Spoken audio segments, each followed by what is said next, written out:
Pieredze galegas ieviešanā. Galegas kā jaunas zālāju kultūras pētniecībā un ieviešanā gūta zināma pieredze un panākumi. To audzē gandrīz visā Latvijas teritorijā. Galegas audzētāju saimniecības skaits tuvojas 100 un sējplatības 1000 hektāriem. Pieredzējošākās saimniecības audzē jau vairāk nekā 10 gadus, vairāku 10 un pat 100 hektāru platībā un gūst labus panākumus. Galega apvieno zālāju labākās īpašības – stiepzāļu ilgadību, tauriņziešu spēju saistīt atmosfēras slāpekli un ražot zaļmasu ar augstu proteīnu saturu. Galegas skāberības ietilpināšana govju barības devā palielina olbaltumvielu saturu pienā par 0,15%, no 3,20 uz 3,35%. Ar 20 kg galegas skābarības aizvietojot 25 kg āboliņu skābarības un 1 kg rapšu raušu, pazemināja pašizmaksu par 1 centīmu uz 1 kg pienu. Tas ir 10 lati uz tonu piena. Bet arī tā vēl nav robeža. Gūtā pieredze noder arī jauniem iesācējiem galegas ieviešanā un piena ražošanas paplašināšanā. Pateicoties Zemkopības ministrijas atbalstam, Latvijas Lauksaimniecības universitāte ir saņēmusi pasūtījumu izpildīt pētījumu projektu atbalsts lopkopības, piena, gaļas ražošanai un konkurētspējas veicināšanai zemnieku saimniecībās. Šī projekta realizēšanā iesaistījušies grupa Lauksaimniecības fakultātes un Tehniskās fakultātes zinātnieku, sadarbojoties ar 13 izvēlētām bāzes saimniecībām, kurās jau uzkrāta vai sāk uzkrāties zināma pieredze jaunas ar protīnu bagātas zālaugu kultūras, galegas, agrotehnikā un izmantošanā govju un kazu ēdināšanā. Projektu uzdevumos galvenokārt akcentēti jautājumi par pilnvērtīgas un lētas lobarības ražošanas iespējām Latvijas klimatiskos un augsnes apstākļos. Ar šādu zāles lobarību varētu mēģināt nodrošināt enerģijas un protīna vajadzību atgarmotājiem dzīvniekiem ziemā un vasarā, samazinot vai pat neizmantojot salīdzinoši dārgās importētās protīna piedevas, raušus un spraukumus. Līdz ar to tiks radīti priekšnoteikumi piena pašizmaksas noturēšanā konkurences spējīgā līmenī.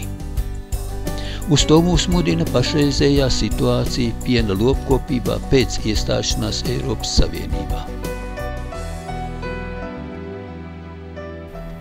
Latvijai iestājoties Eiropas Savienībā paveras plašas iespējas piena produkcijas realizēšanā Eiropas Savienības valstīs, kā arī ārpus tām. Tajā pašā laikā pieauga konkurence ārējā pasaules tirgu starp Eiropas Savienības valstīm un Baltijas valstīm un mūsu pašu iekšējā tirgu. Konkurences cīņu sāsina pieaugošās energoresursu cenas un ražošanas izmaksas. Tas nozīmē, ka mūsu valstī tomēr jāatrod ceļi ne tikai piena pašizmaksas saglabāšanai, vai pat pazemināšanai salīdzinot ar konkurentiem. Un galvenās virs šī ziņā varētu būt lobarības izmaksu, kas sastāda 50–60% no kopējām piena ražošanas izmaksām, samazināšanai. Savukārt atgarmotāji dzīvnieku barības devās lielāko daļu 60–80% un pat vairāk aizņem zāles lobarība. Jo kvalitatīvāka ar enerģiju, protīnu un citām barības vielām bagātāka tā būs, jo pilnīgāka būs tā sadeve produkcijas veidā un lētāka pati produkcija, piens. Kā liecina zinātnieku pētījumi un praktiķu pieredze, protīna bagātas un lētas lobarības ražošanai Latvijas apstākļos izmantojami tauriņzieši, āboliņi, lucerna un austrumu galega. Galēgai ir salīdzinoši jauna lobarības kultūra, tāpēc tās izpētei un ieviešanai arvien lielāku uzmanību velta daudzās valstīs. Šāda nepieciešamība ir arī mums.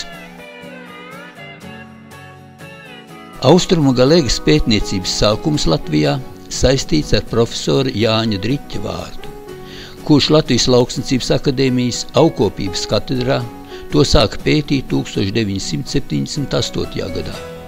Un 1980. gadā Pēterlaukos ierīkoja šīs kultūras stacionāru, kas nu jau ražo 25. gadu.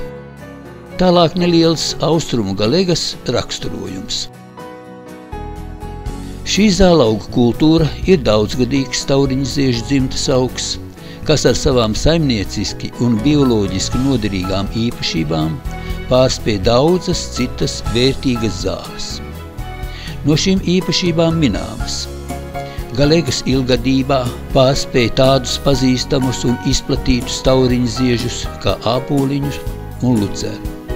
Tā pārspēja ražībā pēc zaļmasas, sausnes un protīna ieguves gan jau minētos tauriņziežus, gan arī stiebrzāles. Galēgai ir augstāks protīna saturs sausnā nekā citiem zālaugiem un zemāks protīna izmaksas. Galēga veido spēcīgu sakņu sistēmu ar gumiņu baktērijām, kas uzkrāja augsnei slāpekli, organiskās vielas, ceļ auglību. Galēga pasargā augsni no erozijas, izskalošanas un izkalšanas. Galēgas augam nav specifisku kaitekļu un slimību. Tā auga bez pesticīdu pielietošanas, bez slāpekļu mēslojuma, tādēļ piemērota bioloģiskās lauksaimniecības sistēmai. Galēgas lobarība ir lēta un ekonomiski izdevīga piena un gaļas ražošanai. Nedaudz par atziņām, kas gūtas galēgas pētniecības un ieviešanas gaitā. Tās ir šādas. Galēga, salīdzinot ar citiem zālaugiem, ir ar lielu lapotu augumu un spēcīgi sazurotām saknēm. Uz saknēm mājo galēgas gumiņu baktērijas.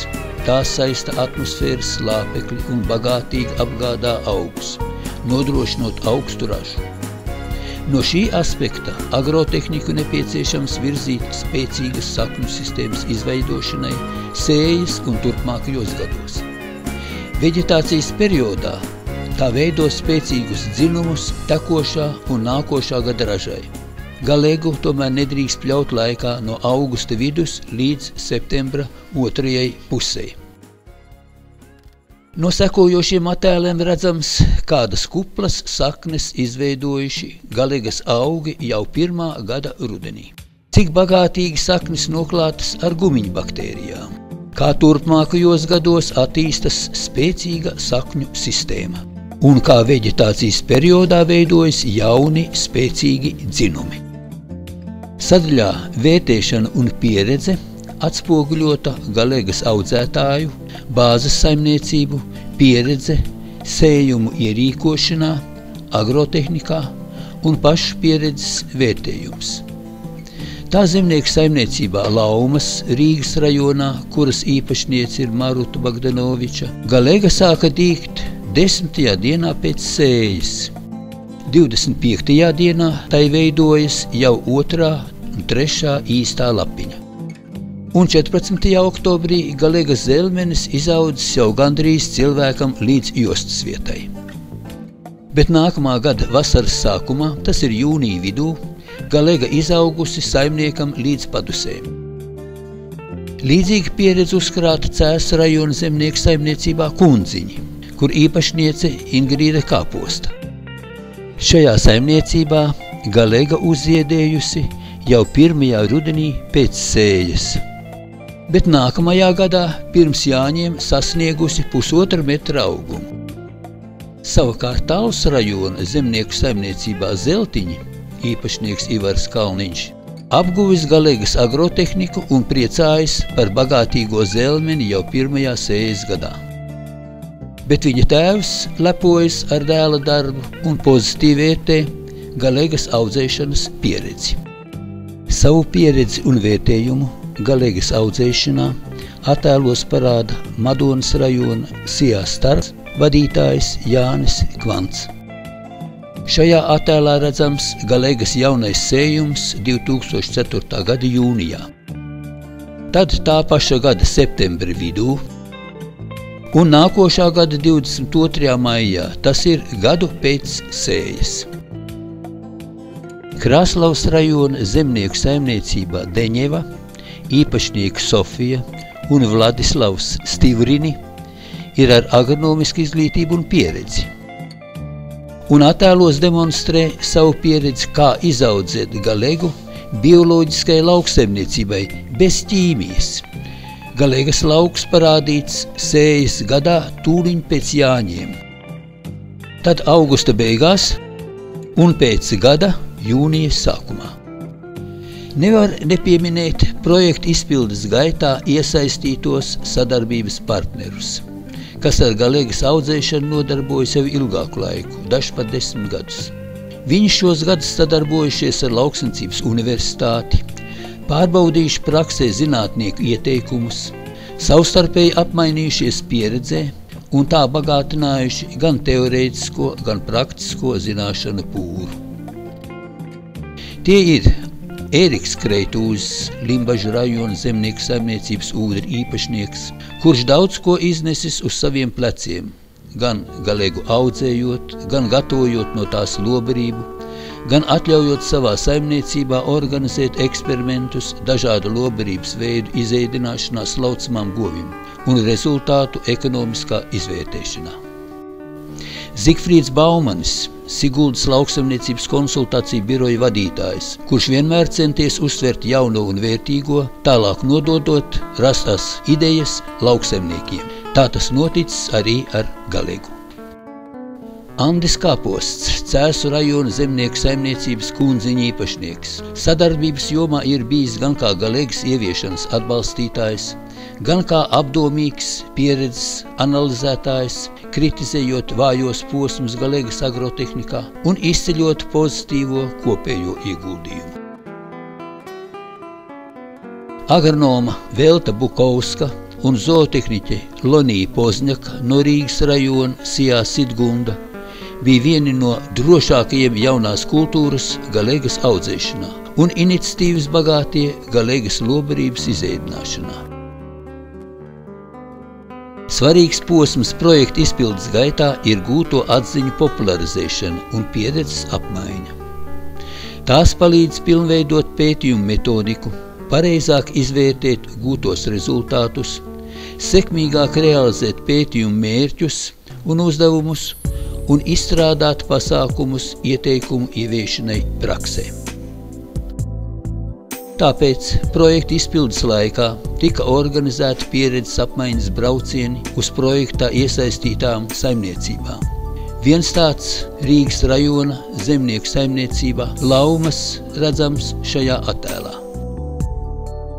Savukārt par gūto pieredzi un rezultātiem galegas audzēšanā un izmantošanā lobarībai tika runāts seminārā ar projekta dalībniekiem un Siguldas novada lauksaimniekiem 2004. gada 30. jūlijā. Projekta izpildes vērtējumu un tālākos uzdevumus dod Zemkopības ministrijas pārstāvis, lauksaimniecības zinātņu maģistrs Jānis Sietiņsons.